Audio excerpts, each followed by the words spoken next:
حضرت ابو ذر رضی اللہ تعالیٰ عنہ یہ حدیث روایت کرتے ہیں، کہتے ہیں کہ حضرت صلی اللہ علیہ وسلم سردی کے موسم میں باہر نکلے جب درختوں کے پتے گر رہے تھے۔ آپ صلی اللہ علیہ وسلم نے ایک درخت کی 2 ٹہنیاں اپنے مبارک ہاتھ سے پکڑیں اور ان کو جھٹکا دیا تو پتے زیادہ گرنے لگے۔ پھر مجھ سے فرمایا، ابو ذر، میں نے عرض کیا اللہ کے رسول میں حاضر ہوں۔ آپ نے فرمایا، جب مسلمان فریضہ نماز ادا کرتا ہے اللہ تعالیٰ کی خوشنودی حاصل کرنے کے لیے، تو اس کے گناہ اس طرح گرتے ہیں کہ جس طرح اس درخت سے پتے گرتے۔ انسانی مزاج میں 2 چیزیں شامل ہیں، ایک یہ کہ جب کسی چیز کے پورے نقصانات سے اس کو آگاہ کر دیا جائے تو وہ عموماً اس چیز کو چھوڑ دیتا ہے جو نقصان والی چیز ہو، اور دوسرا کسی عمل کے کرنے کے اس کو پورے فائدے بتا دیے جائیں، اس کے دل کے اندر رغبت پیدا ہوتی ہے اور وہ اس عمل کے کرنے پر آمادہ ہو جاتا ہے اور شوق سے وہ کرتا ہے۔ دین نے انسانی نفسیات کو سامنے رکھتے ہوئے بالکل یہی انداز اختیار کیا ہے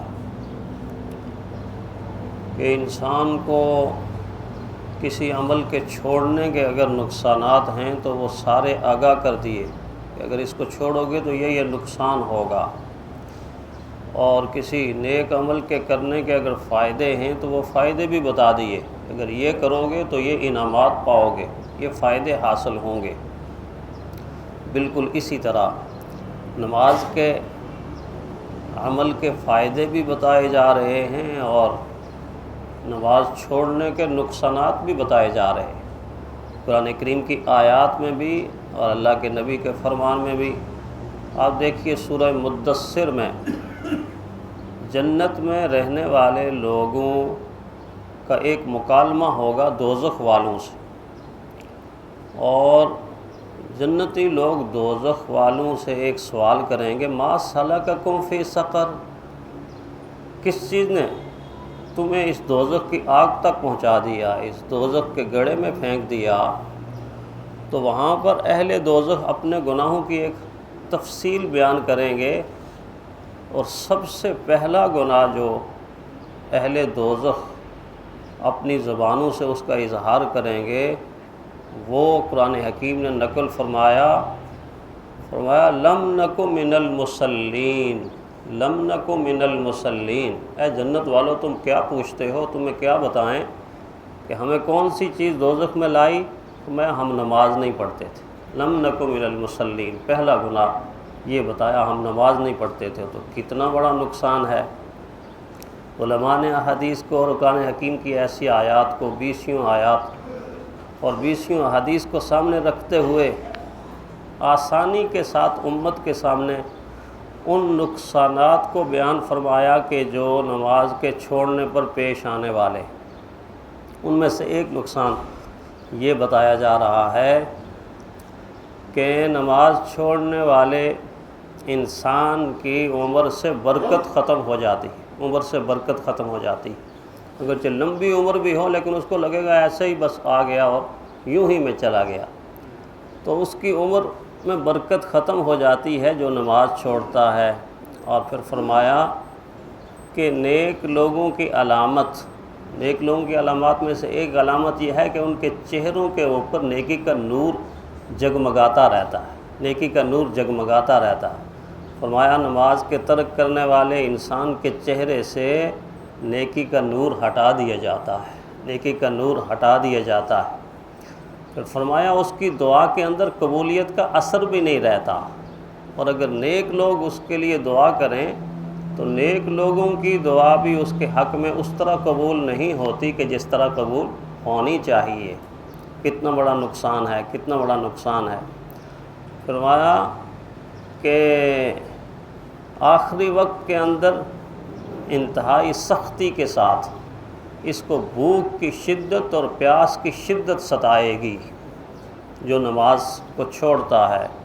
فرمایا قبر اس پر تنگ کر دی جائے گی، اللہ تعالیٰ ناراضی کا اظہار کر دیں گے۔ تو یہ کتنے بڑے نقصانات ہیں نماز کے چھوڑنے پر۔ اسی طرح فقہا نے ان حدیث کو سامنے رکھتے ہوئے اور قرآن حکیم کی آیات کو سامنے رکھتے ہوئے نمازی کے لیے جو انعامات ہیں ان کو بھی بڑی خوبصورتی کے ساتھ، بڑی عمدگی کے ساتھ بیان فرمایا۔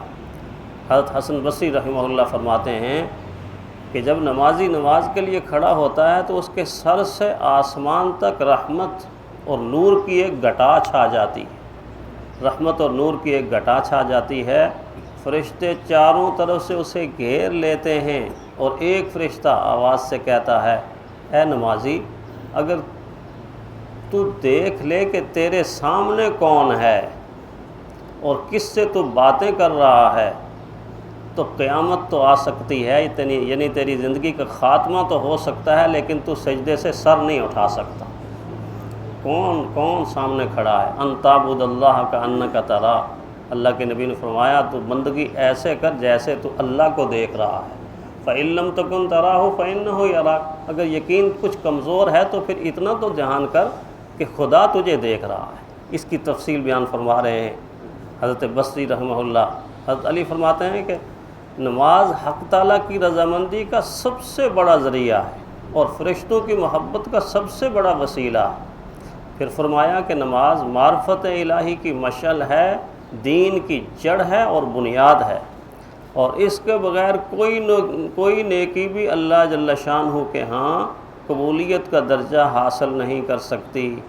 پھر فرمایا نفس اور شیطان کے مقابلے کے لیے نماز سے بہتر کوئی ہتھیار نہیں ہے، اور فرمایا کہ جب یہ نماز مومن کی سفارش کرے گی تو فرمایا اس کو سفارش کروا کے جنت میں داخل کروا کر رہے گی۔ حضرت کعب بن احبار رحمہ اللہ فرماتے ہیں کہ میں نے تورات میں پڑھا، یہ کیا عجیب شان ہے اس امت کی کہ اس امت کے لوگوں کی نشانیاں تورات میں، انجیل میں، زبور میں بھی اللہ تعالیٰ نے بیان فرمائی۔ اللہ کے حبیب کی نشانیاں تو ہیں ہی ہیں لیکن اس امت کی نشانیاں بھی بیان فرمائی۔ تو کعب بن احبار رحمہ اللہ فرماتے ہیں کہ میں نے تورات میں یہ بات پڑھی کہ اللہ تعالیٰ نے موسیٰ علیہ السلام سے فرمایا، اے میرے کلیم، صبح کے وقت کی 2 رکعتیں جن کو امت محمدیہ ادا کرے گی، ہم ان کے بدلے ان کے تمام دن رات کے گناہ معاف کر دیں گے، اور فرمایا اپنے امن کے قلعے میں ان کو داخل کر دیں گے۔ اللہ اکبر۔ اور پھر فرمایا کہ جب ظہر کی 4 رکعتیں پڑھیں گے تو پہلی رکعت کا بدلہ عام گناہوں کی معافی ہوگی، دوسری رکعت کے ان کے نیک اعمال میں وزن پیدا کر دیا جائے گا، اور تیسری رکعت پر فرشتے ان کے لیے دعائیں مغفرت کریں گے، اور چوتھی رکعت پر آسمان سے رحمت کے دروازے ان کے لیے کھول دیے جائیں۔ پھر فرمایا کہ جب عصر کی نماز کی 4 رکعتیں پڑھیں گے تو زمین و آسمان میں کوئی فرشتہ نہیں رہے گا جو ان کے لیے دعائیں مغفرت نہ کر رہا ہو۔ اور پھر فرمایا مغرب کی 3 رکعتیں جب پڑھیں گے تو اللہ تعالیٰ اعلان فرما دیں گے، جو یقین سے مانگو گے میں تمہاری دعا کو قبول کر لوں۔ اللہ اکبر۔ جو یقین سے مانگو گے میں تمہاری دعا کو قبول کر لوں گا۔ اور پھر فرمایا کہ جب عشاء کی 4 رکعتیں پڑھیں گے تو فرمایا تمام دنیا کی دولت اور سلطنت سے یہ 4 رکعتیں پڑھنا بہتر ہے، ان کے پڑھنے کے بعد وہ گناہوں سے ایسے پاک ہو جائیں گے جیسے بطن مادر سے پیدا ہونے والا بچہ۔ کتنا بڑا انعام ہے، کتنا بڑا انعام ہے۔ اللہ تعالیٰ ان انعامات کو ہمیں حاصل کرنے کی توفیق عطا فرمائے۔